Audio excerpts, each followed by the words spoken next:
तू मेरा गॉड है,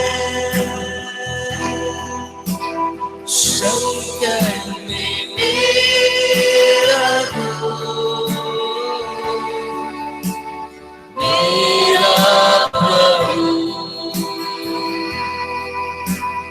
तू मेरा शरणस्थान, तू मेरा गॉड है, संकट में मेरा दोस्त, मेरा प्रभु, आराधना करूं मैं पूरे दिल से, मैं तुझे ढूंढूंगा संपूर्ण जीवन में, तेरी सेवा करूंगा मेरी सारी चीजों से, मैं हूँ यहाँ, आराधना करूं मैं पूरे दिल से, मैं तुझे ढूंढूंगा संपूर्ण जीवन से, तेरी सेवा करूंगा मेरी सारी चीजों से, मैं हूँ यहाँ, मैं हूँ यहाँ प्रभु, मैं हूँ यहाँ प्रभु, मैं हूँ यहाँ प्रभु, मैं हूँ यहाँ, उद्धारक मेरा तू, उद्धारक मेरा तू, मेरी चंगाई है, मेरी चंगाई है, संकट में सामर्थ है, मेरा प्रभु, उद्धारक मेरा तू, हालेलुया, मेरी चंगाई है, संकट में सामर्थ है, मेरा प्रभु, आराधना करूं मैं पूरे दिल से, मैं तुझे ढूंढूंगा संपूर्ण जीवन में, तेरी सेवा करूंगा मेरी सारी चीजों से, मैं हूँ यहाँ,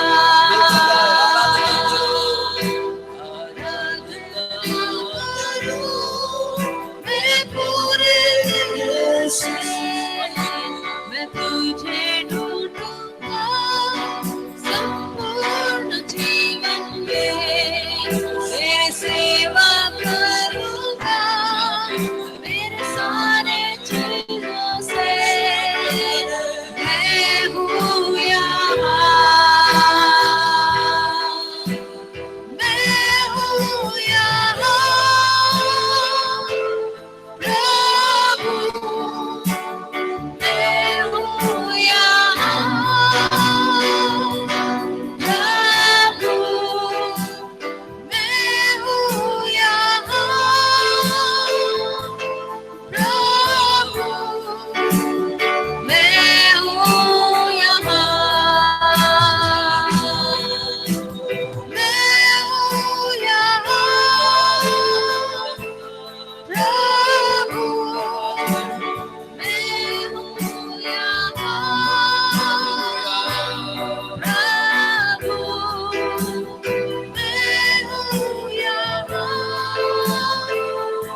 आराधना करूं मैं पूरे दिल से, मैं तुझे ढूंढूंगा संपूर्ण जीवन में, तेरी सेवा करूंगा मेरी सारी चीजों से, मैं हूँ यहाँ। Hallelujah, hallelujah, hallelujah. परमेश्वर प्रभु तेरे हाथों में समर्पण करते हैं परमेश्वर पिता। जीसस प्रभु जी, इस महामारी के समय में परमेश्वर तू ही हमारा शरण है परमेश्वर, तू ही हमारे छुपने का स्थान है परमेश्वर प्रभु जी। धन्यवाद परमेश्वर, पूरे हृदय से पूरे मन से हम आपकी आराधना करते हैं परमेश्वर पिता। आपके नाम को हम ऊंचा उठाते हैं प्रभु यीशु। हालेलुया, आप स्तुति के योग्य हो परमेश्वर, आप ही आराधना के योग्य हो परमेश्वर पिता। हम धन्यवाद देते हैं परमेश्वर। Hallelujah, hallelujah. प्रभु जी आपके हाथों में हम समर्पण करते हैं। थोड़ी देर हम आपके वचन से सुनने जा रहे हैं परमेश्वर, आप हमसे बातें कर परमेश्वर पिता। हालेलुया, आपका वचन ध्यान से सुनने के लिए हमारे बीच में ध्यान बटाने वाले हर एक चीजों को आप दूर करें परमेश्वर, आपके दास को आप इस्तेमाल करें परमेश्वर पिता। आपने हमारी प्रार्थना विनती को सुना, हम धन्यवाद देते हैं, यीशु मसीह के नाम से मांगते हैं, आमीन। हालेलुया। आइए आज के वचनों की ओर हम जाएंगे। हालेलुया, अपने आप को हम समर्पण करें, अपने बाइबल को खोलें। हालेलुया, अपने नोटबुक को खोले, भाई के साथ प्रभु का वाणी सुनने के लिए हम प्रभु के हुजूरी में बैठे। इस समय अमरजीत भाई का मैं स्वागत करता हूं। आप अभी अनम्यूट कर वीडियो ऑन कर आज की आराधना में अगुवाई करेंगे, आज के वचन बांटने में अगुवाई करेंगे। हालेलुया, सबको जय मसीह की। जय मसीह। मैं परमेश्वर का मैं धन्यवाद देना चाहूंगा आज की ये सुंदर समय के लिए। परमेश्वर सचमुच भला है और उसकी करुणा सदा की है। और आज परमेश्वर ने हमें यहाँ पर इकट्ठा किया है आज की ऑनलाइन प्रार्थना में शामिल होने के लिए। आज की ऑनलाइन प्रार्थना में जितने भी प्रभु के लोग, प्रभु के संतान आज जुड़े हुए हैं, सभी को मैं स्वागत करता हूं। और समय दिया हुआ परमेश्वर के दास का भी मैं धन्यवाद देना चाहूंगा कि उन्होंने मुझे आज ये मौका दिया है कि आप लोगों के बीच में परमेश्वर के वचन से मैं सेवकाई कर सकूं। आइए आज के मनन के लिए हम लोग अपने वचनों को हम लोग निकालेंगे। जिनके पास बाइबल है अब अपने बाइबल को मेरे साथ निकाले। पहला थिस्सलुनीकियों की पत्री उसकी 5 अध्याय 16, 17 और 18 आयत को हम लोग पढ़ेंगे। पहला थिस्सलुनीकियों की पत्री 5 अध्याय 16 से लेकर 18 आयत तक हम लोग पढ़ेंगे। और इस वक्त हमारे बीच में कोई भी एक जन पढ़ने में मदद करेंगे। सदा आनंदित रहो, निरंतर प्रार्थना में लगे रहो, हर बात में धन्यवाद करो, क्योंकि तुम्हारे लिए मसीह यीशु में परमेश्वर की यही इच्छा है। धन्यवाद। परमेश्वर के नाम की महिमा हो। आज हमने जिस वचन के भाग को आज हम लोगों ने देखा है, आज जिस वचन के भाग को आज हम लोगों ने पढ़ा है, पहला थिस्सलुनीकी की पत्री 5 अध्याय 16 से लेकर 18 आयत। हो सकता है हमने कई बार इस वचन को पढ़ा होगा, कई बार हमने परमेश्वर के वचनों को सुना होगा इस वचन से। और आज हम लोग इसी वचन से, आज हम लोग परमेश्वर के वचन से कुछ देर आज हम लोग वचन से मनन करने जा रहे हैं। और आइए हम लोग एक तैयारी के साथ प्रभु की उपस्थिति में हम लोग रहे, अपने कानों को हम खोले, अपने ध्यान को हम प्रभु के वचन की ओर हम केंद्रित करें। वचन सिर्फ जो है हमारे कानों को अच्छा लगे, सिर्फ उसके लिए ही हम लोग ना सुने, सिर्फ हमारे कानों को ही अच्छा ना लगे, परंतु ये वचन हमारे जीवनों में काम करने पाए। प्रभु का वचन जो है काम करता है। प्रभु का वचन हमें जीवन देता है, हमारे जीवनों में प्रोत्साहन को लाता है। जहां पर कोई उम्मीद नहीं है, जहां पर कोई आशा नहीं है, वहां पर परमेश्वर का वचन हमें आशा देता है। तो इसलिए हम लोग परमेश्वर के वचन को हम लोग जो है ध्यान लगाए और हम एक ग्रहण योग्य हृदय के साथ हम परमेश्वर की उपस्थिति में हम लोग बैठने पाए। मेरे प्रियो, जब हम लोग परमेश्वर की इच्छा के बारे में जब हम बात करते हैं, हर कोई जो है परमेश्वर की इच्छा को जानना चाहता है। चाहे साधारण कोई विश्वासी हो, चाहे परमेश्वर के दास हो, चाहे कोई भी व्यक्ति हो, परमेश्वर की क्या मर्जी है, परमेश्वर की क्या इच्छा है, परमेश्वर की इच्छा को हर कोई जानना चाहता है ना। इसलिए कई बार क्या होता है कि हम लोग बाइबल पढ़ते हैं, प्रार्थनाएं करते हैं, और बहुत बार जो है हम लोग असमंजताओं में भी रहते हैं कि परमेश्वर की इच्छा क्या है मेरे जीवन में करके। बहुत बार हम लोग परमेश्वर से पूछते हैं कि प्रभु आपकी इच्छा क्या है। मेरे प्रियो, जब हम लोग बाइबल को पढ़ते हैं, बाइबल के कई ऐसे आयतों में हम लोग परमेश्वर की इच्छा हमारे जीवनों में क्या है, हम लोग उसके बारे में देख सकते हैं। लेकिन जैसा मैंने आपको बताया है कि कई बार हम लोग असमंजसता में पड़े रहते हैं, हम दुविधाओं में पड़े रहते हैं कि प्रभु की क्या योजना है, प्रभु की क्या इच्छा है मेरे जीवन में, मेरे परिवार के लिए, सेवकाई के लिए और कलीसिया के लिए, साथ साथ इस देश के लिए प्रभु की क्या इच्छा है। हम कई बार असमंजताओं में रहते हैं, प्रार्थनाएं भी करते हैं, बाइबल भी पढ़ते हैं और प्रभु के दासों की सलाह भी लेते हैं कई बार। और अगर हमें पता चल जाता है कि कोई भविष्यवक्ता आया है तो उस दिन हम लोग कलीसियाओं में भी जाते हैं और भविष्यवक्ताओं से जो परमेश्वर की प्रेरणा से भविष्यवाणियां करते हैं, हम उनसे भी प्रभु की इच्छा को जानने के लिए हम कई बार समर्पण करते हैं। मेरे प्रियो, अगर हम प्रभु की इच्छा के बारे में यदि हम बात करेंगे तो अनेक ऐसी बातें हैं, है ना, बहुत सारे ऐसे पॉइंट्स निकल कर आ सकता है परमेश्वर की इच्छा क्या है हमारे जीवनों के लिए। तो अरे वो कभी खत्म नहीं होगा, वो जल्दी खत्म नहीं होगा अगर हम इसके बारे में, इसके टॉपिक के बारे में यदि आज हम बात करेंगे। लेकिन जिस आयत को आज हमने पढ़ा है, जिस वचन की भाग को आज हमने पढ़ा है, आज इस वचन की भाग से आज हम लोग मनन करने जा रहे हैं प्रभु यीशु मसीह में हमारे जीवन के लिए परमेश्वर की क्या इच्छा है। हालेलुया। मैं फिर एक बार आज के इस वचन के आधार पर आज मैं आपको बताना चाहूंगा, आज का जो टॉपिक है, आज के जो वचन का जो शीर्षक इस प्रकार का है कि प्रभु यीशु मसीह में हमारे जीवन के लिए परमेश्वर की क्या इच्छा है। जैसे कि मैंने आपको बता रहा था कि हम सब लोग परमेश्वर की इच्छा को इन दिनों में जानना चाह रहे हैं कि प्रभु की इच्छा क्या है। जैसे मैंने आपको बताया कि बहुत सारे जगहों पे हम प्रभु की इच्छा के बारे में जान सकते हैं, ढूंढ के पढ़ सकते हैं, लेकिन आज हम लोग सिर्फ इसी पहला थिस्सलुनीकियों की पत्री 5 अध्याय 16, 17 और 18 आयत से हम 3 बातें आज हम लोग देखने जा रहे हैं कि परमेश्वर की इच्छा हमारे जीवन में क्या है ना। जैसे कि हमने यहाँ पर पढ़ा, जैसे कि उसकी 18 आयत में लिखा है कि तुम्हारे लिए मसीह यीशु में परमेश्वर की यही इच्छा है। हालेलुया। उस वचन को जरा ध्यान दीजिए, है ना। उसकी 18 आयत में लिखा है कि तुम्हारे लिए मसीह यीशु में परमेश्वर की यही इच्छा है। तो हम इस वचन के संदर्भ में हमने जिस आयत को पढ़ा है, इस वचन के आधार पर आज हम लोग देखने जा रहे हैं कि प्रभु यीशु मसीह में हमारे जीवन के लिए परमेश्वर की क्या इच्छा है। तो आज हम जानने पाए कि प्रभु मेरे जीवन से क्या चाहता है, प्रभु की क्या इच्छा है ना। हम लोग प्रभु की इच्छा को पूरा करने के लिए हमें बुलाए गए हैं, हम परमेश्वर की इच्छा को पूरा करने के लिए हम लोग बुलाए गए हैं। तो इसलिए आज हम जाने कि हम कैसे प्रभु की इच्छा को हम पूरी कर सके, प्रभु की क्या क्या इच्छाएं हैं। आइए उन बातों को आज हम लोग इस वचन के माध्यम से आज हम लोग जानने की कोशिश करेंगे। जैसा हमने यहाँ पर देखा कि तुम्हारे लिए मसीह यीशु में परमेश्वर की यही इच्छा है। तो आइए हम लोग सबसे पहली बात को हम लोग देखेंगे कि परमेश्वर की इच्छा हमारे लिए सबसे पहला क्या है। हम लोग देख सकते हैं उसके 16 आयत में, दोबारा कोई एक जन पढ़ने में मदद करेंगे। पहला थिस्सलुनीकियों की पत्री उसके 5 अध्याय उसकी 16 आयत को पढ़ेंगे। सदा आनंदित रहो। बस बस, धन्यवाद। यहाँ पर हमने देखा कि सदा आनंदित रहो। हालेलुया। तो ये क्या है? मसीह यीशु में परमेश्वर की इच्छा है ना।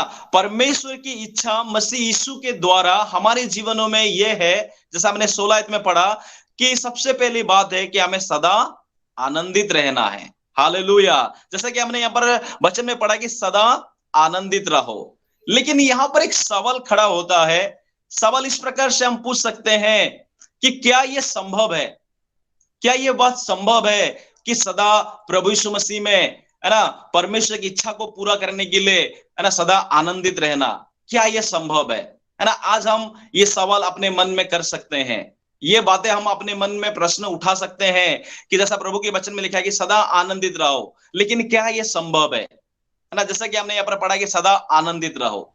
मेरे प्रियो, यदि आज हम जो है अभी की स्थिति को यदि हम देखेंगे, अभी की हालत की ओर यदि हम लोग नजर डालेंगे, हम सब जानते हैं कि हर जगह पर जो है कोरोना नामक ये जो बीमारी है, ये जो वायरस है, बड़ी तेजी से इसकी रफ्तार जो है बड़ी तेजी से फैल रहा है।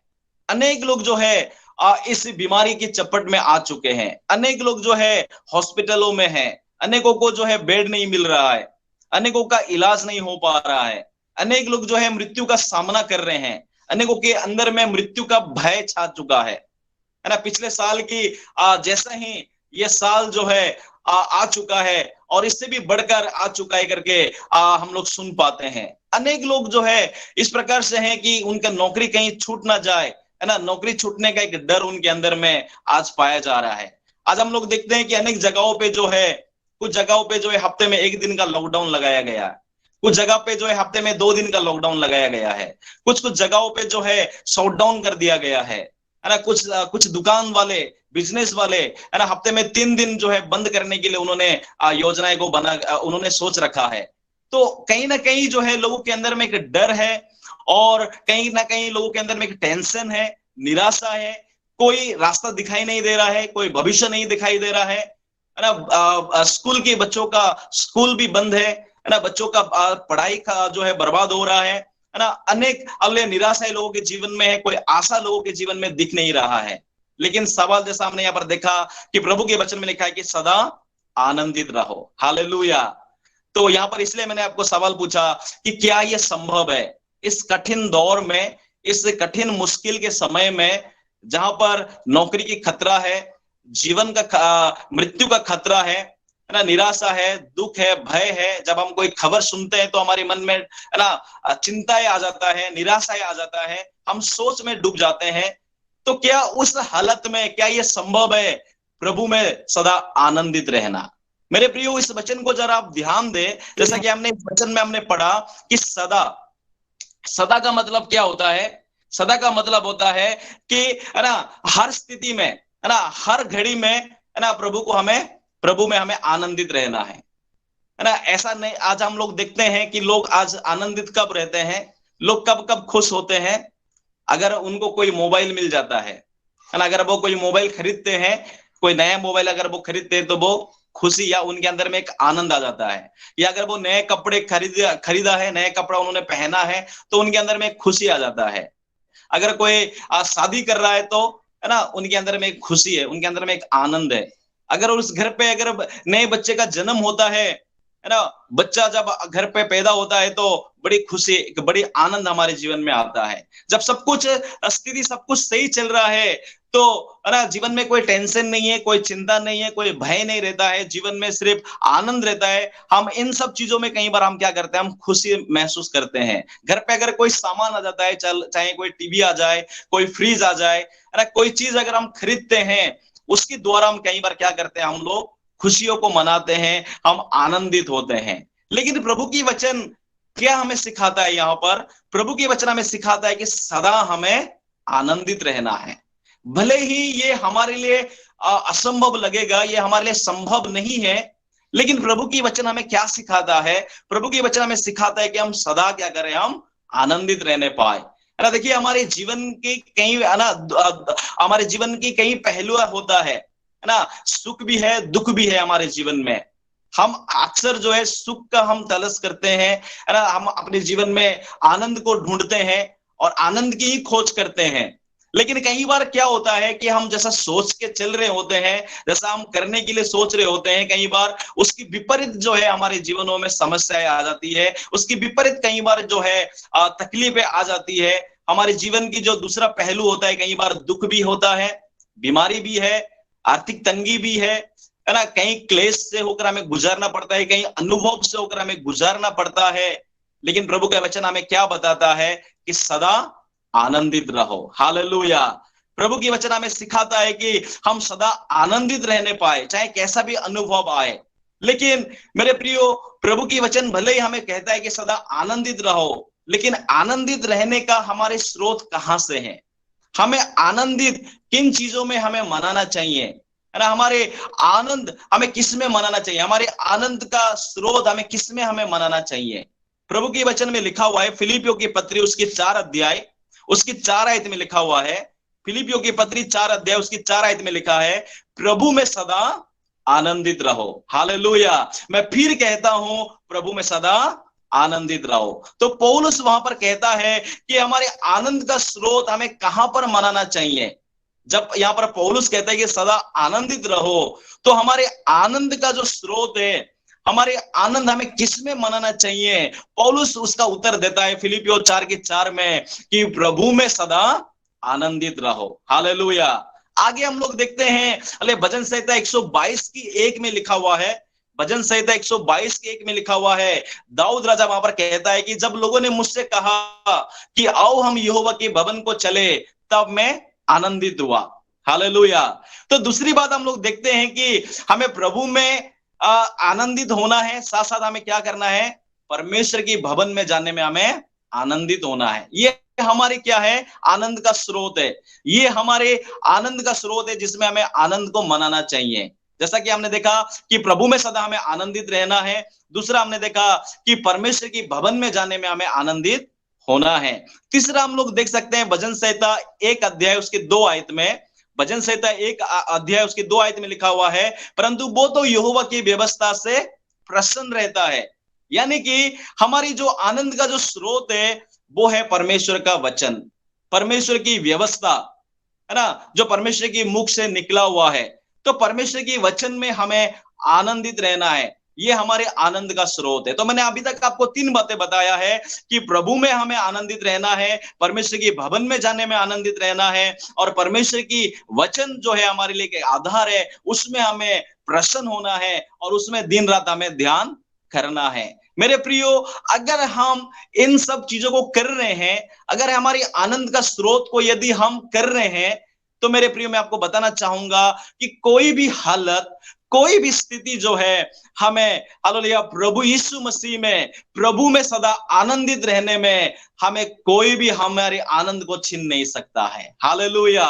क्या आप मेरे बात को समझ पा रहे हैं? क्या आज की वचन को आप समझ पा रहे हैं? हालेलुया। यदि हम प्रभु में सदा आनंदित है, परमेश्वर की भवन में जाने में, प्रभु की संगति में जाने में यदि हम आनंदित है, परमेश्वर की वचन में यदि हम आनंदित है, मेरे प्रियो, चाहे कोरोना का बीमारी आ जाए, चाहे आर्थिक तंगी हमारे जीवन में आए, चाहे कैसे भी स्थिति हमारे सामने आज खड़ा हुआ है, चाहे वो पहाड़ के समान हो, चाहे कोई रास्ता दिख नहीं रहा हो, कोई भविष्य नहीं है, कोई जीने का कोई उम्मीद नहीं होगा, आनंदित रहने के लिए कोई और रास्ता नहीं होगा, लेकिन अगर हम प्रभु यीशु मसीह में, परमेश्वर की संगति में, भवन में जाने में और परमेश्वर के वचन में यदि हम आनंदित है, मैं आपको बताना चाहूंगा कि कोई भी हमारे आनंद को हमारे अंदर से छीन नहीं सकता है। हालेलुया। इसलिए इन दिनों में हमें हालेलुया प्रभु में सदा हमें आनंदित रहना हमें सीखना चाहिए। जैसा कि मैंने आपको बताया कि संसारिक लोग क्या करते हैं, अक्सर हम लोग भी क्या करते हैं, जैसा मैंने आपको शुरू में बोला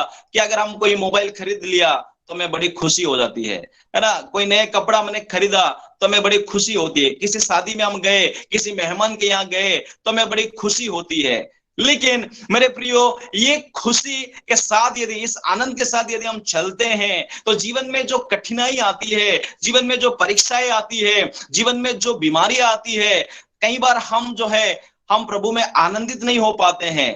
कारण क्या है कि कहीं ना कहीं हमारे जीवनों में भी कमी है कि हमें जिसमें आनंदित रहना चाहिए, जो हमारी स्रोत है आनंदित रहने के लिए, जो प्रभु की वचन हमें प्रोत्साहन देता है, अनेक बार हम उसको महत्व नहीं ना देने के कारण, कई बार हम उसको ज्यादा इंपॉर्टेंस ना देने के कारण, कई बार क्या होता है, दुनिया की जो जिन चीजों पे हम फंसे रहते हैं, दुनिया के जिन आनंद में हम खोए रहते हैं, जब वो चीजें हमसे छिन जाता है, सोचो एक मोबाइल हमने खरीदा, हमें खुशी मिल गई, लेकिन वही मोबाइल अगर गिर के टूट गया है तो तुरंत हमारे अंदर की खुशी चला जाता है ना। तो ठीक उसी प्रकार दुनिया की जो चीजें हमारे पास आता है, थोड़ी सी समय के लिए वो हमें खुशी दे सकता है, लेकिन जब कोई परिस्थिति आती है, जब वो चीजें छिन जाता है हमसे, तो वो आनंद या वो खुशी क्या होता है, हमारे अंदर से चला जाता है। लेकिन मैं आपको आज प्रोत्साहन देना चाहूंगा, जैसा पौलुस कहता है कि प्रभु में आनंदित रहो, जैसा दाऊद ने कहा कि परमेश्वर की भवन में जाने में मैं आनंदित हूं, जैसा भजनकार ने बोला कि प्रभु के वचन में हालेलुया प्रसन्न रहना होगा। अगर हम ऐसा कर रहे हैं मेरे प्रियो, हालेलुया, कोई भी हालत आपको प्रभु यीशु मसीह में सदा आनंदित रहने में आपको कोई भी आपको अलग नहीं कर सकता है। हालेलुया। साथ साथ आगे हम लोग देख सकते हैं, हालेलुया, इसी हालेलुया पहला थिस्सलुनीके की पत्री में हम लोग देख सकते हैं, पहला थिस्सलुनीके की पत्री उसकी 5 अध्याय उसकी 19 आयत में लिखा हुआ है, आत्मा को ना बुझाओ। हालेलुया। पहला थिस्सलुनीकियों उसके 5 अध्याय उसकी 19 आयत में लिखा है, आत्मा को ना बुझाओ, है ना। दूसरा और भी एक कारण है कि हमारे आनंद कैसे नहीं छीन पाएगा, जब हम, है ना, पवित्र आत्मा को कार्य करने देते हैं। जब पवित्र आत्मा जो हमारे अंदर में वास कर रहा है, जो पवित्र आत्मा हमारे अंदर में कार्य कर रहा है, अरे उस पवित्र आत्मा के काम को जब हम नहीं बुझाएंगे, उसके द्वारा क्या हो पाएगा, हम लोग जो है प्रभु में सदा आनंदित रह पाएंगे। साथ साथ मैं आपको और एक बात बताना चाहूंगा, गलातियों की पत्री में लिखा हुआ है 5 अध्याय उसकी 22 आयत में, है ना, आत्मा की फलों के बारे में लिखा हुआ है ना। आत्मा के फलों के बारे में हम लोग देख सकते हैं, है ना। आत्मा के फल प्रेम है, उसके बाद क्या है, आनंद है। हालेलुया। तो हम लोग देख सकते हैं कि दूसरी नंबर पे जो है आत्मा का फल आनंद है।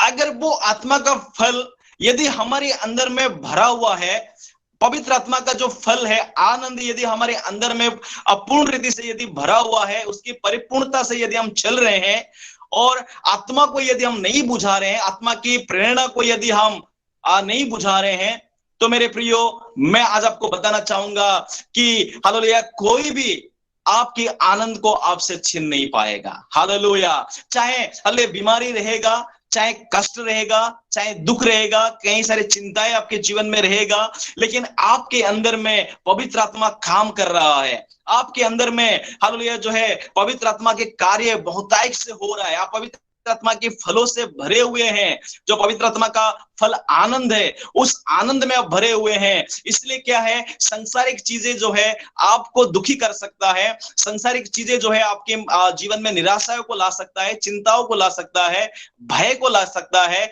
आगे क्या होगा कुछ पता नहीं चलेगा, लेकिन जो जब आपके अंदर में पवित्र आत्मा काम कर रहा है, जब आपके अंदर में पवित्र आत्मा का फल भरा हुआ है, जो आनंद है, मेरे प्रियो, उस आनंद के कारण आप क्या कर पाएंगे, हालेलुया, प्रभु यीशु मसीह में सदा आनंदित रह पाएंगे। हालेलुया। आप प्रभु में सदा आनंदित रह पाएंगे और आपके आनंद को कोई भी आपसे छीन नहीं पाएगा। इसलिए आज हमें इन दिनों में हालेलुया प्रार्थना करने की जरूरत है। अभी की हालतों को देखते हुए पता नहीं आगे और क्या हो सकता है, हमें नहीं पता है, लेकिन इसलिए हमें क्या करना होगा, हालेलुया, जैसा यहाँ पर हमने पढ़ा पहला थिस्सलुनीकियों की पत्री 5 अध्याय उसकी 19 में, हमें आत्मा को हमें नहीं बुझाना चाहिए। साथ साथ हमें पवित्र आत्मा के फलों से हमें भरना जरूरी है। साथ साथ हमें हालेलुया जो है प्रभु यीशु मसीह में ही हमें हमारे आनंद को खोजना, हमें ढूंढना चाहिए। प्रभु की उपस्थिति में जाने में, प्रभु के भवन में जाने में जो आनंद है, प्रभु की उपस्थिति में जो आनंद की भरपूरी है, उसको पाने के लिए प्रभु के वचन में जो आनंद है, शांति है, तसल्ली है, उसमें हमें जो है अपना समय को निवेश करना है, अपना ध्यान को उसमें हमें लगाना है। जिसकी वजह से क्या होगा, चाहे कोई भी परिस्थिति आपको हिलाएगा, कोई भी हालत आपको आकर निचोड़ेगा, लेकिन मेरे प्रियो आपके अंदर में जो पवित्र आत्मा का काम हो रहा है, आपके अंदर में जो पवित्र आत्मा का फल जो आनंद भरा हुआ है, हालेलुया, उसकी वजह से आप हालेलुया ये संभव हो पाएगा कि आप सदा प्रभु में आनंदित रह पाएंगे। अन्यथा मेरे प्रियो ये आपको असंभव लगेगा, ये आपको संभव नहीं लगेगा। आप सवाल कर सकते हैं कि क्या ये संभव है सदा आनंदित रहना, बुरी हालत में, बुरी स्थिति में, क्या ये संभव है हालेलुया कि मैं प्रभु में आनंदित रह सकूं? मेरे प्रियो आज वही लोग आनंदित नहीं रह पा रहे हैं, आज जो लोग हालेलुया पवित्र आत्मा के कार्य को करने नहीं दे रहे हैं, हालेलुया जो लोग पवित्र आत्मा के फल जो आनंद है जो उसमें नहीं भरे हुए हैं, हालेलुया आज वो लोग क्या कर रहे हैं, हालेलुया ये सवाल शायद कर रहे होंगे कि क्या ये संभव है मेरे प्रियो। लेकिन मेरे प्रियो अगर हम बाइबल में अगर हम पढ़ेंगे, हालेलुया प्रभु के वचन में जैसे हमने पढ़ा कि सदा आनंदित रहो, हम बाइबल में एक उदाहरण को देख सकते हैं पौलुस और सिलास के बारे में, है ना। हम सब लोग जानते हैं इसके बारे में, है ना। प्रेरित हुए काम उसकी 16 अध्याय उसकी 25 आयत में लिखा हुआ है। प्रेरित हुए काम 16 अध्याय उसकी 25 आयत में हम लोग देख सकते हैं कि लगभग आधी रात को पौलुस और सिलास क्या कर रहे थे, उस बंदी गृह में वो लोग प्रार्थना कर रहे थे और परमेश्वर के भजन गा रहे थे। हालेलुया। आधी रात को वो क्या कर रहे थे, हैं उस बंदी गृह में पढ़कर वो लोग प्रार्थना कर रहे हैं और परमेश्वर के भजन गा रहे थे। और बाकी जो कैदी है वो सब कैदी क्या कर रहे हैं, इनकी प्रार्थना को सुन रहे हैं, इनकी आराधना को सुन रहे हैं, इनकी भजन को लोग सुन रहे हैं। मेरे प्रियो, हम लोग अगर देखेंगे पौलुस और सिलास के बारे में, है ना, वो वहां पर किस हालत में वो वहां पर प्रार्थना कर रहे हैं, किस हालत में वो प्रभु के भजन गा रहे हैं, हम सब जानते हैं ना, है ना। पौलुस और सिलास को, है ना, कोड़े से मारा गया, उनके हाथों को, है ना, जंजीरों से बांधा गया होगा, उनकी पांवों को, उनकी पैरों को काट से ठोक दिया गया, वो हिल नहीं सकते हैं, चल नहीं सकते हैं, उनकी पूरी शरीर में लहू लुहान है ना, घाव होगा, चोट होगा, दर्द होगा। लेकिन उस हालत में भी ये कैसे ये प्रभु की महिमा कर रहे हैं, कैसे उस आधी रात में भी, है ना, ये लोग प्रभु की स्तुति कर रहे हैं, प्रार्थना कर रहे हैं, भजन गा रहे हैं। क्या कारण है मेरे प्रियो? मेरे प्रियो, मैं आपको आज बताना चाहूंगा, हालेलुया, क्योंकि हालेलुया ये लोगों ने प्रभु में सदा आनंदित रहना इन्होंने सीखा था। हालेलुया, पवित्र आत्मा के फल इनमें पाया गया था भरपूरी रीति से। पवित्र आत्मा का फल जो आनंद है, उस आनंद से ये लोग भरे हुए थे। इसलिए हालेलुया इनको वो जो शारीरिक पीड़ा है, शारीरिक जो हालेलुया कष्ट है, भले उनके हाथ और पैर बांधा हुआ है, वो हिल नहीं सकते हैं, शरीर में कष्ट है, हालेलुया हो सकता है उनको नींद आता होगा, लिया थकावट होगा, कई सारे बातें उनके जीवन में हो सकता है, लेकिन वो क्यों प्रभु में हालेलुया भजन गा रहे हैं, प्रार्थना कर रहे हैं? कारण वो पवित्र आत्मा से भरे हुए लोग थे। वो लोग प्रभु में वो आनंद को, जो प्रभु में जो आनंद का जो स्रोत है, वो उनमें वो उसको वो प्राप्त करते थे, उसमें वो अनुभव करते थे।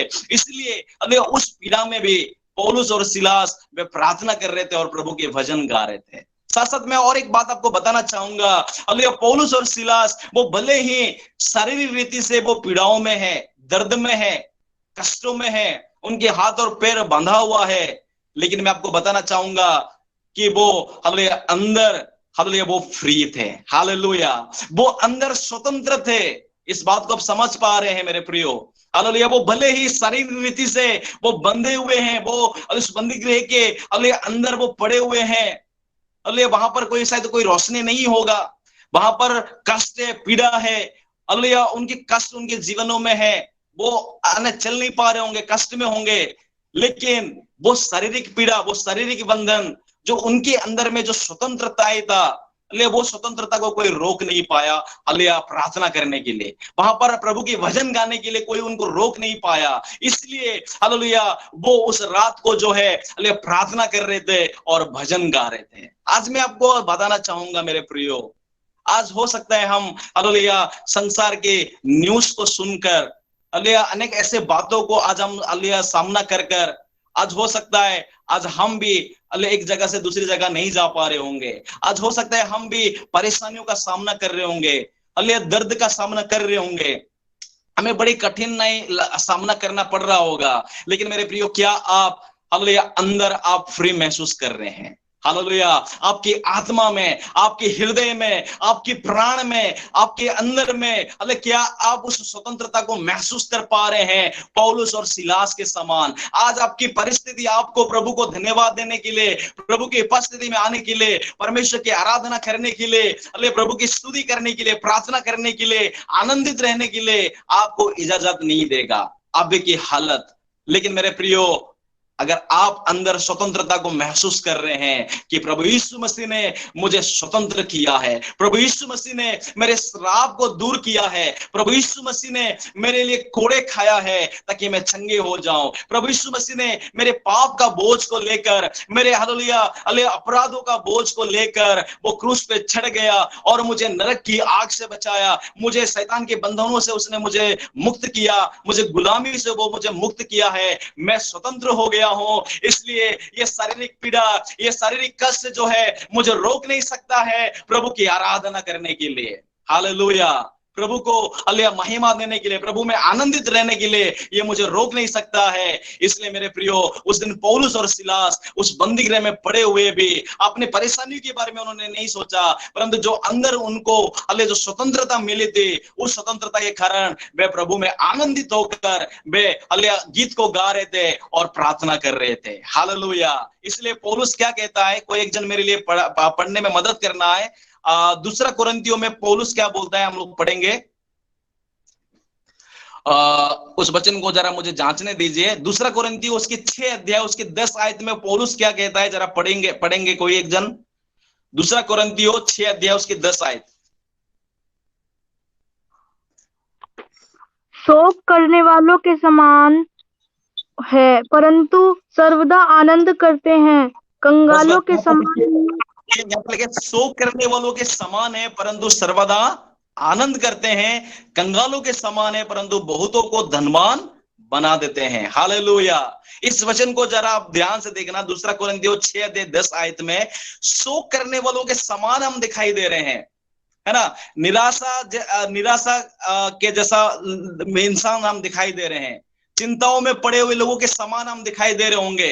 हम दुख में पड़े हुए लोगों के समान दिखाई दे रहे होंगे, है ना। हमारे जीवन में है ना परेशानी दिखाई दे रहा होगा। लोग भी हमारे जीवन से बाहरी रीति से लोग देख रहे होंगे।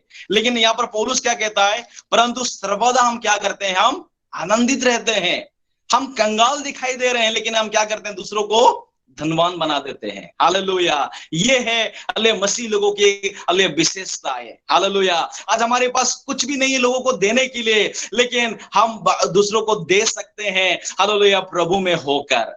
हालेलुया हम बाहरी रीति से हम हालेलुया जो है दुखी होंगे, बीमारी होंगे, हालेलुया कष्ट में होंगे, गरीबी में होंगे, लेकिन जैसा पौलुस कहता है कि हम शोक करने वालों के समान दिखाई दे रहे हैं, लेकिन हम सर्वदा क्या कर रहे हैं, हम लोग आनंदित है। मेरे प्रियो, आज मैं आपसे यही पूछना चाहूंगा कि क्या आज हम सब आनंदित है?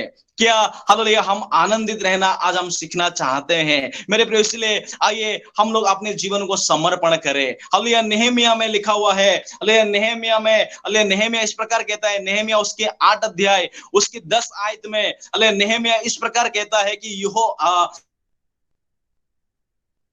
उदास मत रहो, यहोवा का आनंद तुम्हारा दृढ़ है। हालेलुया।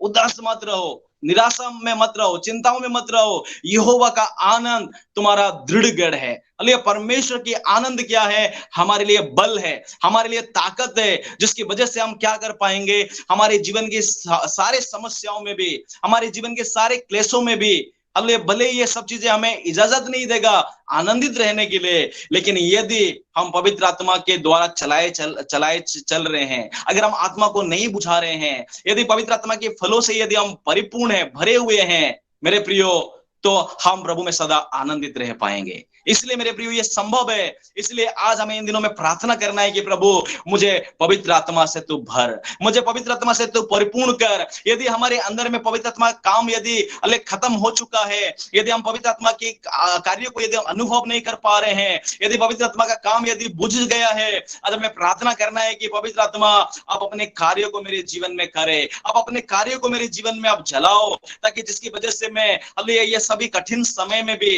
इस दिक्कत के समय में भी मैं प्रभु में सदा मैं आनंदित रह सकूं। मैं तेरे उपस्थिति में आने में, तेरे भवन में आने में और वचनों में मैं आनंदित रहना मैं सीख सकूं। मेरे आनंद जो मेरे अंदर में भरा हुआ है ये मुझसे ना छीन सके। इसलिए आज हमें समर्पण करना है। अगर हम ऐसा समर्पण करेंगे मेरे प्रियो, हालेलुया ये संभव है कि हम सदा प्रभु यीशु मसीह में हम आनंदित रह सकते हैं। हालेलुया ये संभव है कि हम प्रभु यीशु मसीह में हम सदा आनंदित रह सकते हैं, क्योंकि यहोवा का आनंद क्या है, हमारे लिए दृढ़ है, हमारे लिए बल है। प्रभु हमें ताकत देगा कि उस परीक्षाओं में भी हम आनंदित रह सके। और हालेलुया और ये सब संसारिक जो भी बातें हमें निराशा कर रहा है, हमारे खुशी को छीन रहा है, हमारे आनंद को हमारे परिवार से छीन रहा है, कलीसिया से छीन रहा है, हालेलुया वो हम कभी भी अपने जीवन में हालेलुया खोने नहीं दे पाएंगे। हमारे आनंद को हम कभी भी जाने नहीं दे पाएंगे, क्योंकि हमारे अंदर में हालेलुया पवित्र आत्मा काम कर रहा है।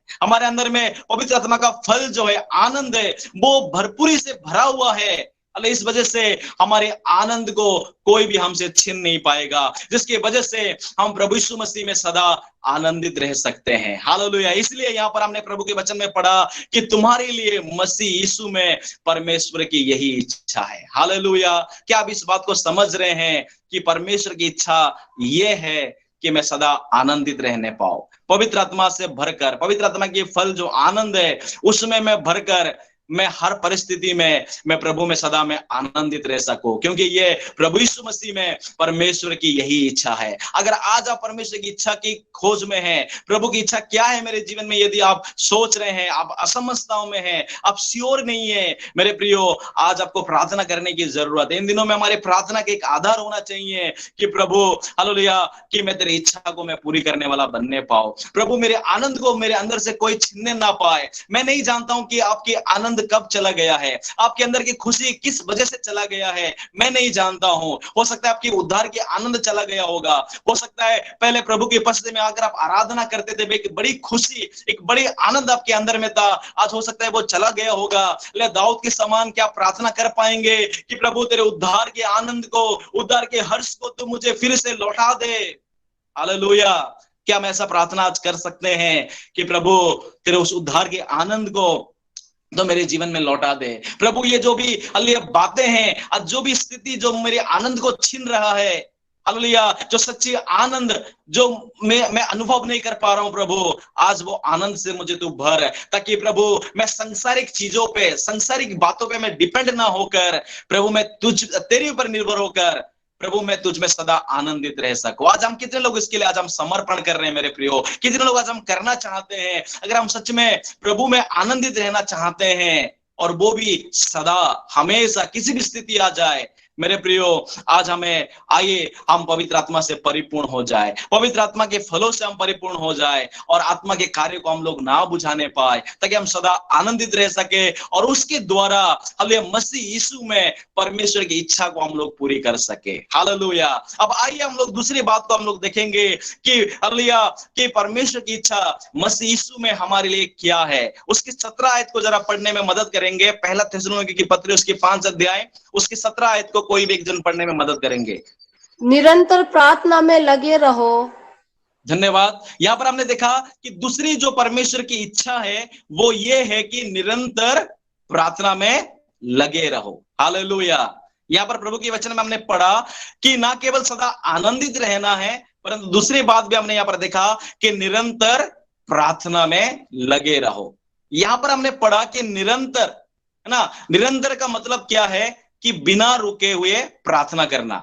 इसका मतलब यह भी नहीं है कि आप अपना काम धाम को छोड़कर, घर के काम छोड़कर, खाना बनाना छोड़कर, है ना, घर की साफ सफाई छोड़कर, कोई भी काम ना कर कर आप 24 घंटा 24 आवर्स आप बैठकर सिर्फ प्रार्थना ही प्रार्थना ही प्रार्थना ही कर रहे हो, है ना। इसका मतलब ये नहीं है ना। निरंतर प्रार्थना करने का मतलब है, बिना रुके हुए प्रार्थना करने का मतलब है कि हमारी कई प्रार्थना का उत्तर है जो हमें अभी भी पाना है, कई ऐसे प्रार्थना का उत्तर जो है अभी भी हमें मिलना है ना। उसके लिए हमें क्या करना होगा, प्रार्थना को बिना रोके हमें प्रार्थना करना चाहिए। जिस तरह याकूब ने बोला कि जब तक तू मुझे आशीष नहीं देगा प्रभु मैं तुझे जाने नहीं दूंगा, मैं तुझे नहीं छोड़ूंगा। ठीक उसी प्रकार जब तक वो प्रार्थना का उत्तर हमें नहीं मिल रहा है, हमें अरे प्रार्थना को रोकना नहीं चाहिए, है ना। सेवकाई के संबंध में हो, कलीसिया के संबंध में हो, किसी भी विषय के संबंध में हो, हालेलुया अनेक आपके प्रार्थना विषय हो सकता है। हालेलुया जब तक हालेलुया प्रार्थना का उत्तर नहीं मिल रहा है, हालेलुया प्रार्थना में निरंतर हमें लगे रहना चाहिए। जब तक प्रार्थना का उत्तर नहीं मिल रहा है, प्रार्थना में हमें लगे रहना चाहिए। इसलिए प्रभु यीशु मसीह ने लूका 18:1 में प्रभु यीशु मसीह ने बोला कि हियाव ना छोड़ना चाहिए, है ना। उसके संबंध में प्रभु यीशु मसीह ने प्रार्थना के बारे में प्रभु यीशु मसीह ने सिखाया, है ना। प्रार्थना करते समय हमें हियाव को नहीं छोड़ना चाहिए। दूसरी अनुवादों में लिखा है कि हमें थकना नहीं चाहिए।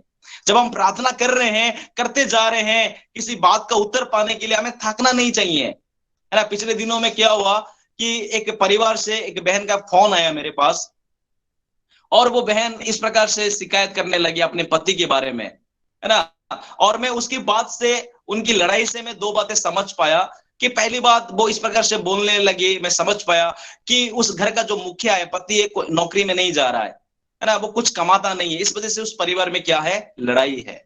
दूसरी बात क्या है कि उस घर का मुखिया हर संडे को चर्च में जाता है, लेकिन पारिवारिक प्रार्थना में शाम को वो बैठता नहीं है। इस वजह से भी लड़ाई है।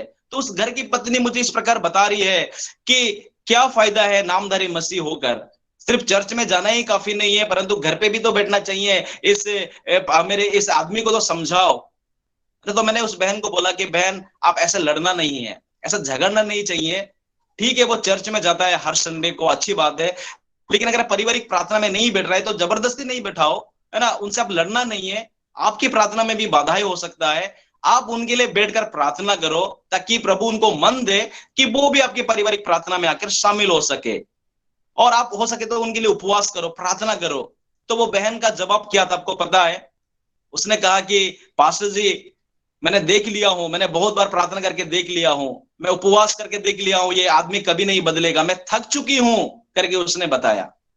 तो मेरे प्रियो, मेरे कहने का मतलब क्या है यहाँ पर कि आज अनेक लोग थक चुके हैं, आज अनेक लोग हियाब को छोड़ चुके हैं, प्रार्थना को उत्तर नहीं मिल रहा है, कर रहे नहीं मिल रहा है। आज बहुत लोग छोड़ चुके हैं प्रार्थना को, थक चुके हैं और आज असंदेह को दर्शा रहे हैं। बोलो, विश्वास को रखने के बजाय संदेह को दर्शा रहे हैं और वो थक चुके हैं। इसलिए प्रभु के वचन में लिखा है कि निरंतर प्रार्थना में लगे रहो। हालेलुया। क्योंकि ये क्या है? मसीह यीशु में परमेश्वर की इच्छा है। हालेलुया।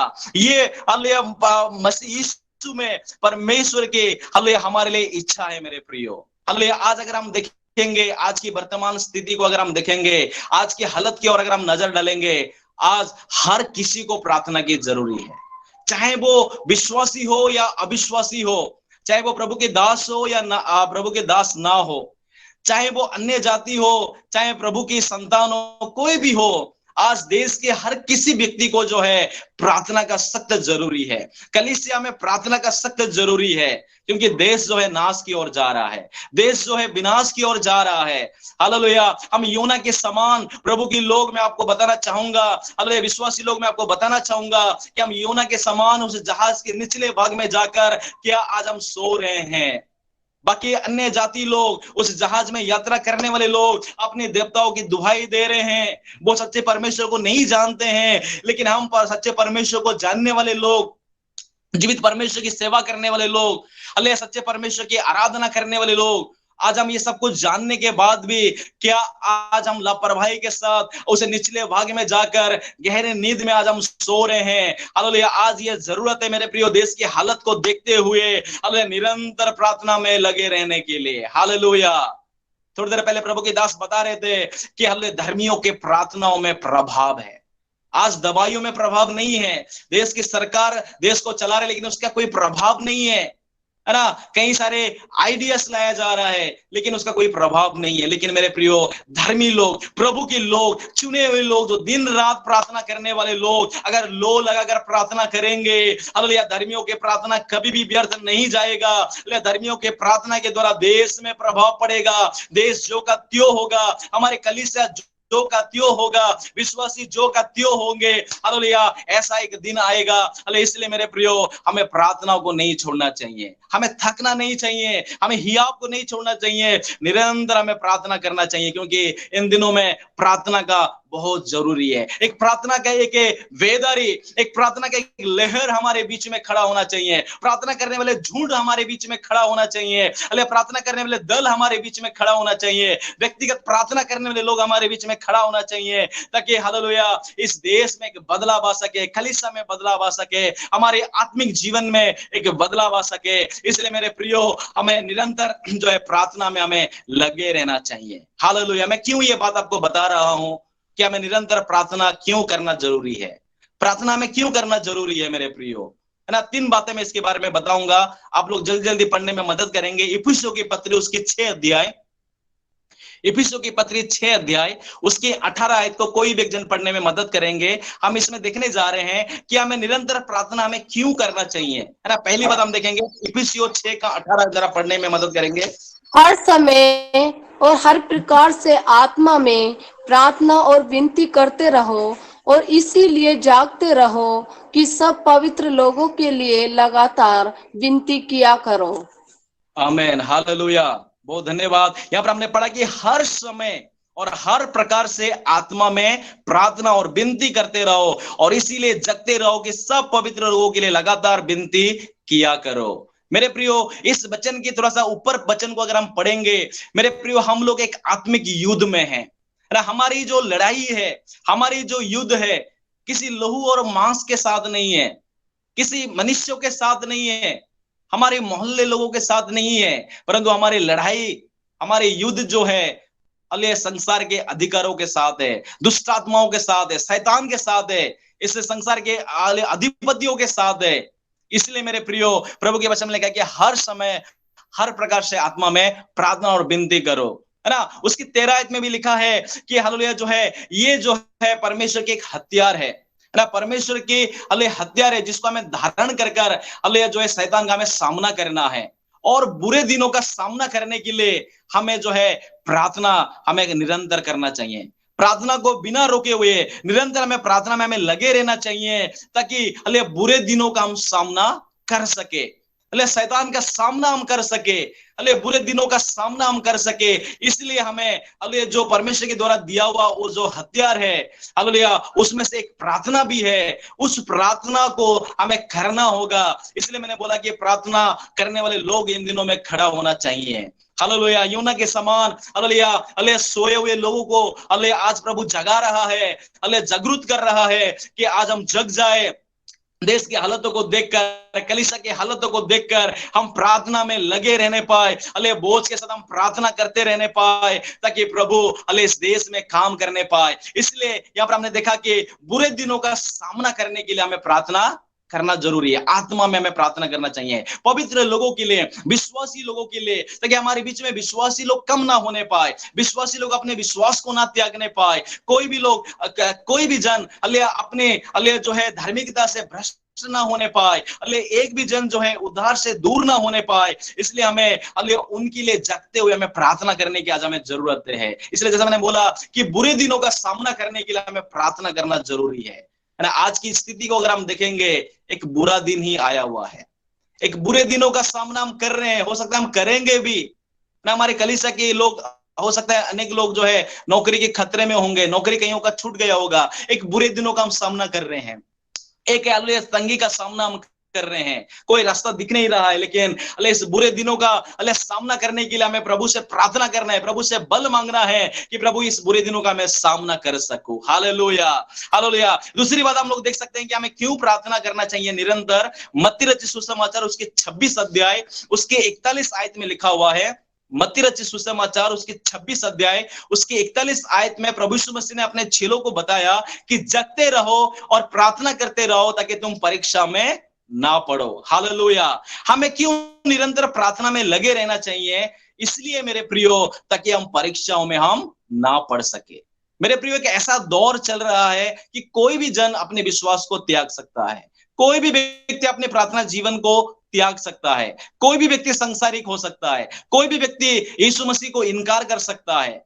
पिछले साल भी हमारे कलीसिया से अनेक लोग प्रभु को छोड़ दिया, बपतिस्मा लिए हुए लोग छोड़ दिया, है ना। ऐसा एक स्थिति जीवन में है, परीक्षा आएगी, है ना, तकलीफें आएगी हमारे जीवन में, लेकिन हमें क्या करना होगा? उस परीक्षा में हम जिस तरह ना पढ़ सके, इसलिए हमें निरंतर प्रार्थना में हमें लगे रहना होगा, जगते हुए हमें प्रार्थना करते रहना होगा, ताकि हम कहीं परीक्षा में हम लोग ना पड़ जाए। तीसरी बात मैं जल्दी से बताऊंगा, कोई भी एक जन मेरे लिए पढ़ने में मदद करेंगे, पहला पत्रस उसके 4 अध्याय उसके 7 आयत को कोई भी एक जन पढ़ने में मदद करेंगे। पहला पत्रस 4 अध्याय उसके 7 आयत को पढ़ेंगे कि हमें क्यों निरंतर प्रार्थना में हमें लगे रहना है। सब बातों का अंत तुरंत होने वाला है, इसीलिए संयमी होकर प्रार्थना के लिए सचेत रहो। आमीन, हालेलुया। इस वचन को भी जरा आप ध्यान दें, यहाँ पर पत्रस क्या बताता है कि सब बातों का अंत तुरंत होने वाला है, इसलिए संयमी होकर प्रार्थना के लिए सचेत रहो, या प्रार्थना में लगे रहो, निरंतर प्रार्थना में लगे रहो। क्या कारण है? सब बातों का अंत जो है तुरंत होने वाला है। हालेलुया। अरे बाइबल में आप उठा के पढ़ो, जितने भी भविष्यवाणी की बातें हम लोग देखते हैं, अरे वो लगभग पूरा होने जा रहा है, लगभग वो पूरा हो चुका है और होने वाला है। अगर हम प्रभु यीशु मसीह के बारे में, अगर आप उदाहरण के रूप में अगर देखेंगे, प्रभु यीशु मसीह के जन्म के बारे में भविष्यवाणी किया गया था, और वो भविष्यवाणी पूरा भी हुआ। प्रभु यीशु मसीह की मृत्यु और उसके जी उठने के बारे में भविष्यवाणी किया गया था और वो भी पूरा हुआ। लेकिन और एक भविष्यवाणी भी जरूर किया गया है कि वो वापस आएगा, वो बादलों पे आएगा। अल्ले ये भी एक भविष्यवाणी किया गया है, अल्ले वो भी एक दिन पूरा होने वाला है। अल्ले आज हम जो भी आज घटना को हम घटते हुए देख रहे हैं, चाहे वो महामारी है, चाहे बाइबल में भी हम पढ़ते हैं कि महामारियां आएंगे, अकाल आएंगे, टिड्डियां आएगा, ये जो कुछ भी लिखा हुआ है ये सब कुछ जो है अंत को दर्शा रहा है। इसलिए पतरस भी कहता है कि सब बातों का अंत तुरंत होने वाला है। इसलिए हमें क्या करना होगा? प्रार्थना में हमें लगे रहना होगा, हमारी प्रार्थना को हमें नहीं छोड़ना होगा। इसलिए यहां पर लिखा है कि निरंतर प्रार्थनाओं में लगे रहो, क्योंकि मसीह यीशु में परमेश्वर की तुम्हारे लिए यही इच्छा है। हालेलुया। इसलिए मेरे प्रियो, हमें निरंतर प्रार्थना करने की आज हमें जरूरत है। अरे निरंतर प्रार्थना करने की जरूरत है। हमें आत्मा को हमें बुझाना नहीं है, पवित्र आत्मा के कार्यों को हमें बुझाना नहीं चाहिए। अरे हमें निरंतर प्रार्थना करना चाहिए। अरे ऐसा नहीं कि आज हमें बोझ मिला तो आज हमने प्रार्थना किया और 2 दिन छोड़ के हमने प्रार्थना किया, या कभी कभी हमने प्रार्थना किया, या जब हमें याद आया तब हमने प्रार्थना किया, या किसी ने हमें बोला तब हमने प्रार्थना किया। ऐसा नहीं है, परंतु हमारे अंदर में जैसा हमने देखा कि आत्मा को ना बुझाओ, अरे ये वो प्रार्थना का एक लहर हमारे जीवन में उठना चाहिए, ताकि हम निरंतर प्रार्थना कर सके, प्रार्थना में हम लगे रह सके, ताकि हालेलुया हम परमेश्वर की इच्छा को हम पूरा करने वाले लोग बनने पाए। हालेलुया। अब आइए हम लोग जल्दी से उसके तीसरी बात को हम लोग देखेंगे कि हालेलुया मसीह यीशु में परमेश्वर की इच्छा हमारे लिए क्या है। उसकी 18 आयत को कोई भी जन हमारे लिए पढ़ने में मदद करेंगे। पहला थिस्सलुनीकियों 5:18।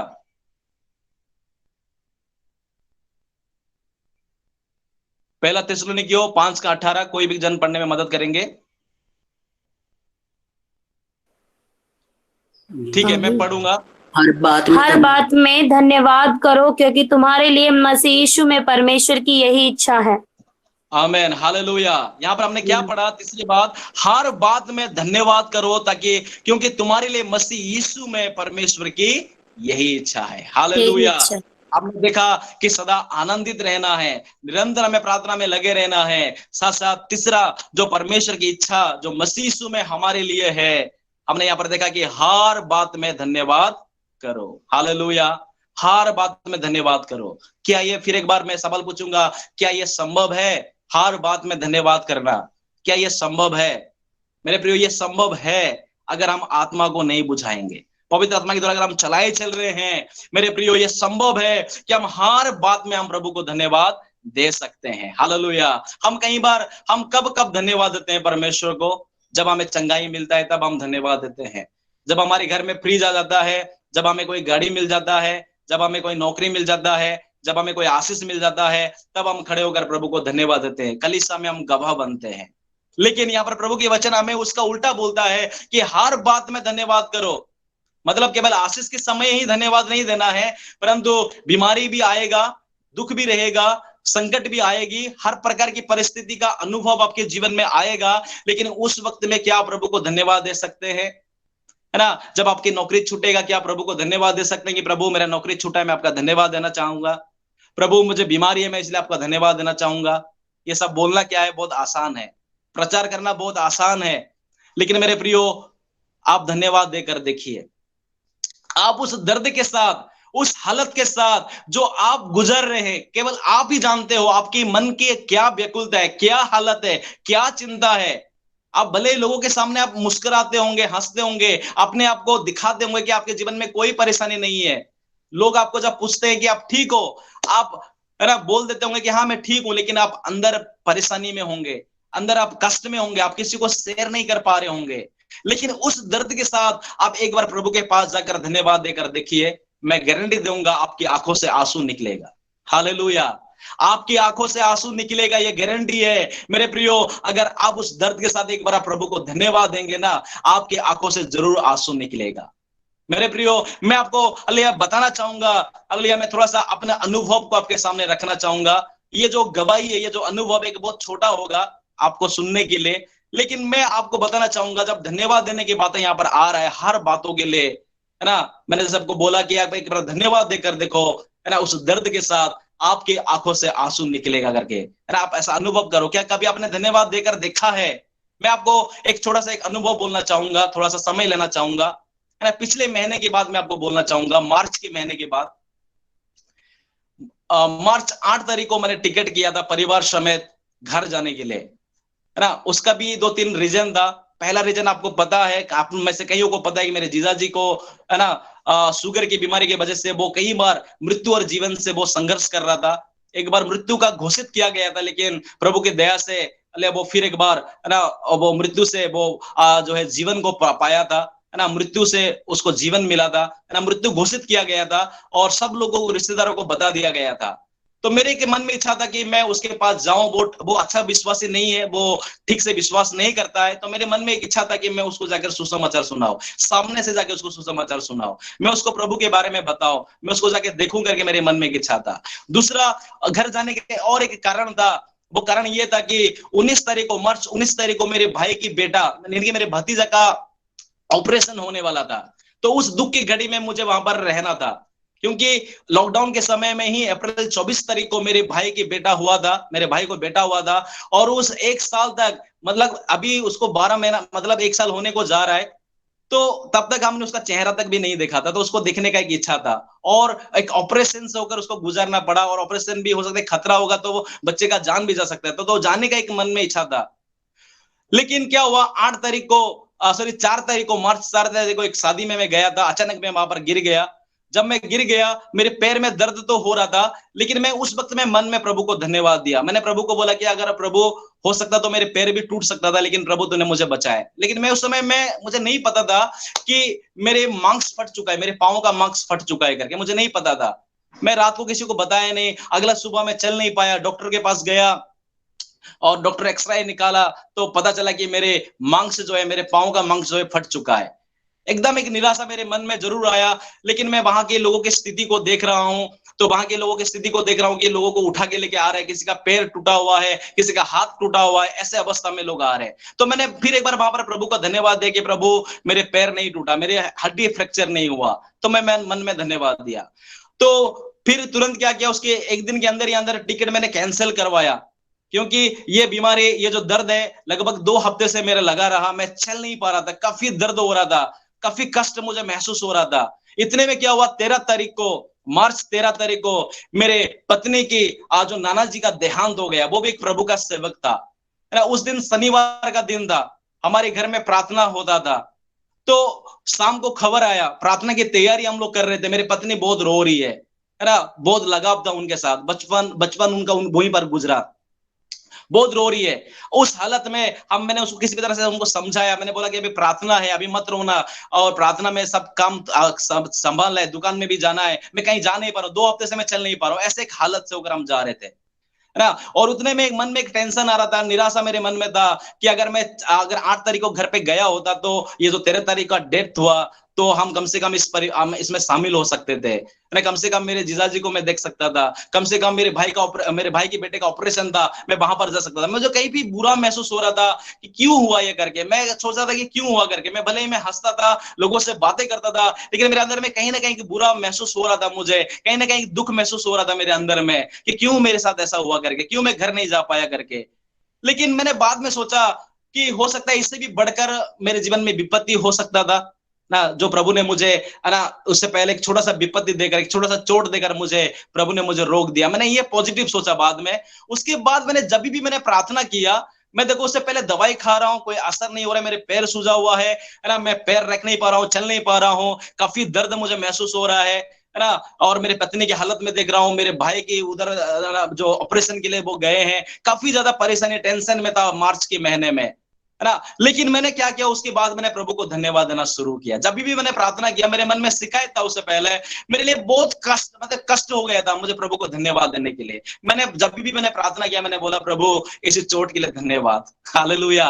मैंने प्रभु को बोला कि प्रभु मेरे मांस फटा हुआ है, फिर भी मेरा धन्यवाद करना चाहता हूँ। क्या पता इससे बढ़कर मेरे जीवन में कुछ विपत्ति होगा, लेकिन तूने मुझे रोक लिया है। कितने लोगों का पैर टूटा हुआ है, कितने लोग हॉस्पिटलों में, लेकिन प्रभु कम से कम तूने मुझे घर पे रखा है। तो मैंने क्या किया, प्रभु को धन्यवाद देना शुरू किया। मेरे प्रियो, आज मैं आपको क्या बताना चाहूंगा कि हालेलुया, धन्यवाद देना कई बार बड़े कष्ट होता है। आप करके देखिए। मैं एक छोटा सा अनुभव आपके सामने शेयर किया हूं। आपके जीवन में अनेक ऐसे मुसीबत होगा, मुझसे भी बढ़कर समस्या आपके जीवन में होगा, कहीं तकलीफ आपके जीवन में होगा, आप वर्णन नहीं होगा, किसी को शेयर नहीं कर सकते हैं, वो कष्ट होगा आपके जीवन में, दर्द होगा, लेकिन आप एक बार धन्यवाद तो देकर देखिए। अरे ये मसीह यीशु में परमेश्वर की इच्छा है, आप करके देखिए। मैंने जैसे बोला, आप अगर उस दर्द के साथ एक बार धन्यवाद देंगे ना, आपकी आंखों से आंसू निकलेगा। हालेलुया। हम आयुब के बारे में हम लोग देखते हैं ना, आयुब के बारे में प्रचार करना भी बहुत आसान है ना। आयुब का सब कुछ छिन गया, 10 बच्चे खत्म हो गए, है ना, उसकी धन संपत्ति चला गया, शत्रु लोग आके छीन के चले गए, सेवकों को मार डाला, है ना। उस हालत में आयुब क्या कर रहा है? वो आयुब परमेश्वर का धन्यवाद दे रहा है। आयुब बोल रहा है कि यहोवा ने दिया, यहोवा ने ले लिया, उसका नाम धन्य होने पाए। हालेलुया। उसने क्या बोला? यहोवा ने दिया, यहोवा ने ले लिया, उसका नाम धन्य होने पाए। मेरे प्रियो, ये बोलना आसान नहीं है। अरे जरा सोचो किस हालत में आयुब प्रभु का धन्यवाद दे रहा होगा। 10 बच्चे अलिया पड़े हुए हैं, लाश पड़ा हुआ है, अलिया धन संपत्ति चला गया है, अलिया दिक्कतें हैं, निंदाएं हैं, अलिया फोड़े हैं, लेकिन वो क्या बोल रहा है? प्रभु का धन्यवाद कर रहा है। जरा सोचो, अलिया वो ऐसे ही मुंह में धन्यवाद नहीं बोल दिया, है ना, उसकी आंखों में आंसू निकला होगा। जरा उसकी उस हालत को जरा देखिए। मैं क्यों ये बातें बोल रहा हूं कि मेरे एक छोटा सा एक अनुभव आपके सामने मैंने रखा हूं, है ना। मुझे धन्यवाद देने के लिए अगर इतना कष्ट हो गया, मुझे प्रभु को धन्यवाद देना अगर मेरे लिए बड़ा कष्ट हो गया, तो आयुब के लिए कितना कष्ट हुआ होगा, आयुब के लिए कितना दर्द हुआ होगा। 10 बच्चों का लाश पड़ा हुआ है सामने, अलिया संपत्ति लूट गया है, परेशानी में है वो, मानसिक रीति से, शारीरिक रीति से वो पूरी तरह से टूटा हुआ अवस्था में है। वो किस हालत में वो प्रभु को धन्यवाद दिया होगा। मेरे प्रियो, आज मैं आपको बताना चाहूंगा, आज आप किसी भी स्थिति में हो, क्या प्रभु को धन्यवाद दे सकते हैं? क्या प्रभु को धन्यवाद देना सीख सकते हैं? इसलिए मैंने बोला कि क्या कभी आपने प्रभु को धन्यवाद दिया है? क्या कभी आपने प्रभु की इच्छा मेरे जीवन में यही है बोलकर, आपकी परिस्थिति चाहे कैसा भी हो, आपने कुछ सोच के रखा था लेकिन उसका उल्टा हो गया, उसका विपरीत हो गया है, आप जो चाह रहे थे वो नहीं हुआ, उसका उल्टा ही हो गया, लेकिन क्या प्रभु को उस दर प्रभु की इच्छा को जानकर, अले पॉजिटिव सोचकर क्या प्रभु को बोल पाएंगे कि प्रभु इसके लिए मैं आपका धन्यवाद करना चाहूंगा, इसके लिए मैं आपकी स्तुति करना चाहूंगा। जैसे दाऊद बोलता है, मैं हर समय यहोवा को धन्य कहा करूंगा और उसकी स्तुति निरंतर मेरे मुख से होती रहेगी। मेरे प्रियो, हम शिकायत करना छोड़ दे, हम बुड़बुड़ाना छोड़ दे, अले हमारे साथ ऐसा क्यों हो रहा है करके हम करना छोड़ दे। अले प्रभु की इच्छा को पूरा करने के लिए हम लोग बुलाए गए हैं, इसलिए हम प्रभु की इच्छा को मसीह यीशु में हम पूरा करने के लिए आइए हम लोग तैयार हो जाइए, ताकि इन दिनों में हम प्रभु की इच्छा को हम पूरी कर सके। क्या हम प्रभु को एक पल के लिए हम धन्यवाद दे सकते हैं? क्या हम अपने हाथ तक उठाकर परमेश्वर को धन्यवाद दे सकते हैं? जैसा बिलाप गीत में लिखा है, क्या मर मिट नहीं गए, क्योंकि ये यहोवा का महाकरुणा का फल है। हालेलुया। क्या हम प्रभु को धन्यवाद दे सकते हैं इस बात के लिए?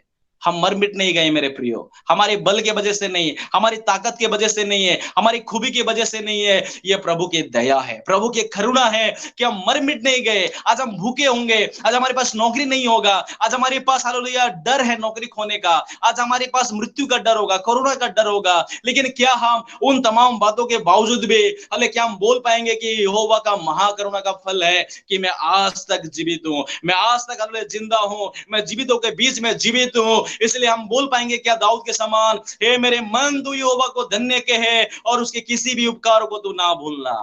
हालेलुया। आज इसलिए मेरे प्रियो, हम परमेश्वर की इच्छा को हम पूरी करने पाए। इसलिए आज हमने देखा, जैसे देखा कि अल्लाह परमेश्वर की इच्छा अल्लाह मसीह यीशु में हमारे लिए क्या है।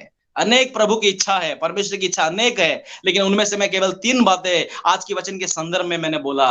पहली बात हमने देखा कि परमेश्वर की इच्छा मसीह यीशु में हमारे लिए यही है कि हम सदा आनंदित रहने पाए। दूसरी बात हमने देखा कि हमें निरंतर हमें प्रार्थना में लगे रहना चाहिए। तीसरी बात हमने देखा कि हर बातों में अल्लाह धन्यवाद करना है, क्योंकि तुम्हारे लिए मसीह यीशु में परमेश्वर की इच्छा यही है।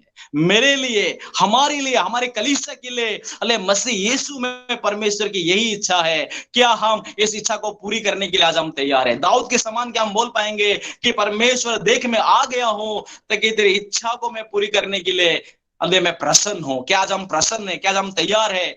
परिस्थिति हमें अलाउ नहीं करेगा, लेकिन यदि हम आत्मा को नहीं बुझाएंगे, उसकी 19 आयत में लिखा है कि आत्मा को ना बुझाओ, अगर हम पवित्र आत्मा के फलों से अगर हम भरे रहेंगे मेरे प्रिय, ये संभव हो पाएगा कि हम सदा आनंदित रह पाएंगे, निरंतर प्रार्थना कर पाएंगे, हर बातों के लिए प्रभु का हम धन्यवाद कर पाएंगे। ये संभव हो पाएगा अगर हम आत्मा से नहीं भर रहे हैं, पवित्र आत्मा से नहीं भर रहे हैं, आत्मा के काम को करने नहीं दे रहे मेरे प्रियो, मेरे प्रियो, हम कभी भी आनंदित नहीं रह पाएंगे, केवल संसारिक बातों में ही हम आनंदित रहेंगे। हम कभी भी प्रार्थना ठीक से नहीं कर पाएंगे, हम प्रभु को धन्यवाद नहीं दे पाएंगे, केवल आशीष मिलेगा तभी धन्यवाद दे पाएंगे। इसलिए मेरे प्रियो, आत्मा के चलाए हम चलने पाए इस हालेलुया ये महामारी के समय में, इस कठिनाई के समय में। आज मैं आपको यही कहना चाहूंगा कि अगर प्रभु की इच्छा को पूरी करना है मसीह यीशु में, उसकी 19 आयत को ध्यान दीजिए, आत्मा को ना बुझाओ।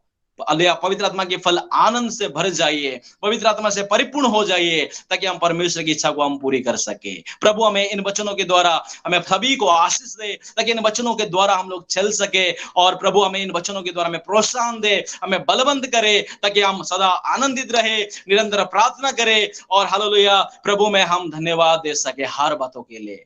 प्रभु के नाम की महिमा हो, प्रभु का धन्यवाद हो। सभी को जय मसीह की। आमीन। इन अच्छे वचनों के लिए मैं परमेश्वर का धन्यवाद करता हूँ। हालेलुया। परमेश्वर की इच्छा क्या है, आज वचन से हमने देखा है ना। इस कोरोना के समय में महामारी फैल रही है, ऐसे समय में परमेश्वर की इच्छा क्या है, आज वचन से हमने देखा। हालेलुया। प्रभु की इच्छा है कि हम हमेशा आनंदित रहे, प्रभु में आनंदित रहे, हमारे आनंद का स्रोत जो है परमेश्वर को बनाए। हालेलुया। इस दुनियावी बातों को हमारा आनंद का स्रोत बनाएंगे तो हम निराश हो जाएंगे, है ना। दो आनंद की दो बातें, एक खुशी होती है और एक आनंद होता है, जॉय एंड हैप्पीनेस, है ना। इंग्लिश में ऐसे बोलते हैं, happiness comes from happenings and Joy is everlasting. जो खुशी होती है वो क्षण भंगुर होती है। जैसे अमरजीत भाई ने बोला, कुछ आज हमने खरीद लिया, कुछ हमारे लॉटरी लग गया, कुछ अच्छा हो गया तो हमारे अंदर खुशी आती है। लेकिन प्रभु जो हमें आनंद देता है वो हमेशा का आनंद है। प्रभु के वचन में लिखा, उसकी उपस्थिति में आनंद की भरपूरी है। हालेलुया। प्रभु में आनंदित रहो। जैसे अमरजीत भाई ने बोला, ये आनंद एक आत्मा का फल है, ये हम अपने आप से उपजा नहीं सकते, अपने आप से हमारे अंदर हम पैदा नहीं कर सकते हैं, है ना। इसीलिए प्रभु के वचन में लिखा है, संसार के समझ से परे वो शांति, वो आनंद प्रभु हमारे अंदर देता है। संसार समझ नहीं सकता है। इसके जीवन में अय्यूब के बारे में जैसे बता, इतना कष्ट हो रहा है, इतना क्लेश हो रहा है, तो भी ये कैसे खुश है, संसार समझ नहीं सकता है। लेकिन प्रभु के लोग जानते हैं, ये पवित्र आत्मा का वरदान है जो प्रभु ने हमें दिया है कि हम आनंदित हो पा रहे हैं। हालेलुया। निरंतर प्रार्थना करो प्रियजनों, हर समय प्रार्थना करने का एक आदत हमारे अंदर बनाए रखे। प्रार्थना करने के लिए एक रीति की जरूरत नहीं है, एक रिवाज की जरूरत नहीं है। नहा धोकर हम लोग बैठे हैं और तभी प्रार्थना हो सकती है, जरूरत नहीं। हम चलते चलते प्रार्थना कर सकते हैं, गाड़ी चलाते चलाते प्रार्थना कर सकते हैं। हर समय प्रभु से बात करने का एक आदत हम डालें। हालेलुया। विशेषकर इस महामारी के समय में अपने विषयों को हम प्रभु से अपना हृदय खोलकर हम बांटे। हालेलुया। आखिर में हमने पढ़ा, हमेशा हमें परमेश्वर का धन्यवाद करना है। हालेलुया। परमेश्वर का धन्यवाद करने का एक आदत हमारे अंदर हो, ये प्रभु की इच्छा है। आइए आज के वचनों के सम्मुख हम समर्पण करें, हम प्रार्थना करेंगे। मैं विनती करता हूं, हमारे बीच में दानियल भाई है, वो इस समय प्रार्थना में अगुवाई करेंगे। हमारे प्यारे प्रभु, इस सुंदर समय के लिए हम आपको धन्यवाद करते हैं प्रभु। आपके दास के द्वारा प्रभु आपके बहुमूल्य वचनों को सुनने का एक मौका हम में से हम अनेक लोगों को आपने दिया, इसके लिए हम आपको धन्यवाद करते हैं। हमारे बीच में आपने कार्य किया, हमारे बीच में अपने वचनों को, वेदों को प्रकट किया, इसके लिए हम आपको धन्यवाद करते हैं प्रभु। हम आपसे विनती करते हैं कि इस वचनों से आप हमें आशीष दें प्रभु। हम इससे हर एक को आशीष, जितने लोगों ने सुना प्रभु, सबको इस वचनों से आशीष दें। ये वचन हमारे लिए आशीष का कारण बनने पाए, इस वचनों के आशीष को कोई भी खोने ना पाए। हम प्रार्थना करते हैं प्रभु, हमेशा आनंदित रहने के लिए आप हमें मदद करें। जैसे आपके दास ने हमें बताया प्रभु, ये आनंद प्रभु हम अपने आप में हम नहीं ला सकते प्रभु। दुनिया की बातों को देखते हुए प्रभु हमारे लिए असंभव है कि हम हमेशा आनंदित रहने पाएंगे प्रभु। हम आपसे प्रार्थना करते हैं कि हमें अपनी आत्मा के द्वारा हमें वो आनंद दें, ताकि हम हमेशा मसीह यीशु में आनंदित रहने पाए, हमेशा मसीह यीशु में आनंदित रहने पाए, परिस्थितियों को देखकर नहीं प्रभु। हमारे जीवन पर आशीषें मिलती हैं या नहीं प्रभु, उससे नहीं प्रभु, हमेशा आत्मा की ओर से आनंदित रहने के लिए हमें से हर एक को आप मदद करें प्रभु।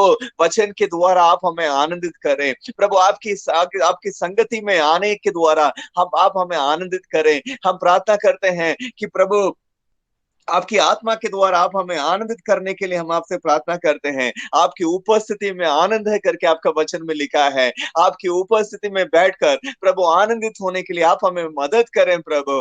प्रभु हम प्रार्थना करते हैं कि प्रभु हमेशा प्रार्थना हम करने पाए, हमें आशीष दें ताकि हम हमेशा प्रार्थना करने पाए। आपके अनुग्रह, आपका अभिषेक हमें चाहिए ताकि निरंतर हमेशा प्रार्थना में हम लगे रहने पाए, प्रार्थना में हम जागते रहने पाए। हम हमेशा प्रभु दिन रात दिन प्रभु विषयों के लिए हम प्रार्थना करने पाए, चलते फिरते वक्त प्रार्थना करने पाए, जब भी हमें समय मिले प्रभु काम करते वक्त भी हम प्रार्थना में लगे रहने पाए। प्रभु हम आपसे प्रार्थना करते हैं, विनती करते हैं कि प्रभु हमेशा एक प्रार्थना का मन आप हमें दें, प्रार्थना में संग आपके साथ प्रभु फेलोशिप सहभागिता में हमेशा बने रहने के लिए आप हमें आशीष दें प्रभु। कलीसिया के हर एक को आप आशीष देने के लिए हम प्रार्थना करते हैं प्रभु। प्रभु उसके द्वारा इन बुरे दिनों में प्रभु हम जयवंत होने पाए, प्रभु इन बुरे दिनों में हम जयवंत होने पाए प्रभु। जितनी परीक्षाएं हमारे जीवन पर आती हैं उसके ऊपर हम जयवंत होने पाए प्रभु। हम आपसे विनती करते हैं प्रभु, हमेशा हमें हमेशा प्रभु जो कुछ आप हमारे जीवन पर दिया है उसके लिए हम आपको धन्यवाद देने पाए, हमेशा हम आपको धन्यवाद देने पाए प्रभु। जो कुछ आपने हमारे भलाई हमारे जीवन पर किया है उसके लिए धन्यवाद देने पाए प्रभु। दुख की अवस्था में भी हम आपको धन्यवाद देने पाए, भले ही हमारे जीवन पर कष्ट आए उसके लिए भी प्रभु हम आपको धन्यवाद देने का हृदय आप हमें दें प्रभु। प्रभु ये सब हमारी शक्ति से नहीं होगा मगर परंतु आपकी आत्मा के द्वारा होगा प्रभु। हम आपसे प्रार्थना करते हैं, विनती करते हैं, आपकी आत्मा की शक्ति से सबको भर दें इस वचनों को पालन करने के लिए, इस वचनों को पालन कर प्रभु आपकी इच्छा को पूरा करने के लिए हम में से हर एक को आप मदद करें, छोटे से लेकर बड़े लोगों को हर एक को आप आज छुएं प्रभु, हर एक को आप मदद करें ताकि आपकी इच्छा को पूरा करते हुए हम आगे बढ़ने पाए। आपने हमारी प्रार्थना को सुना, धन्यवाद करते हैं, आदर महिमा आपको देते हैं प्रभु यीशु के नाम से प्रार्थना करते हैं, आमीन।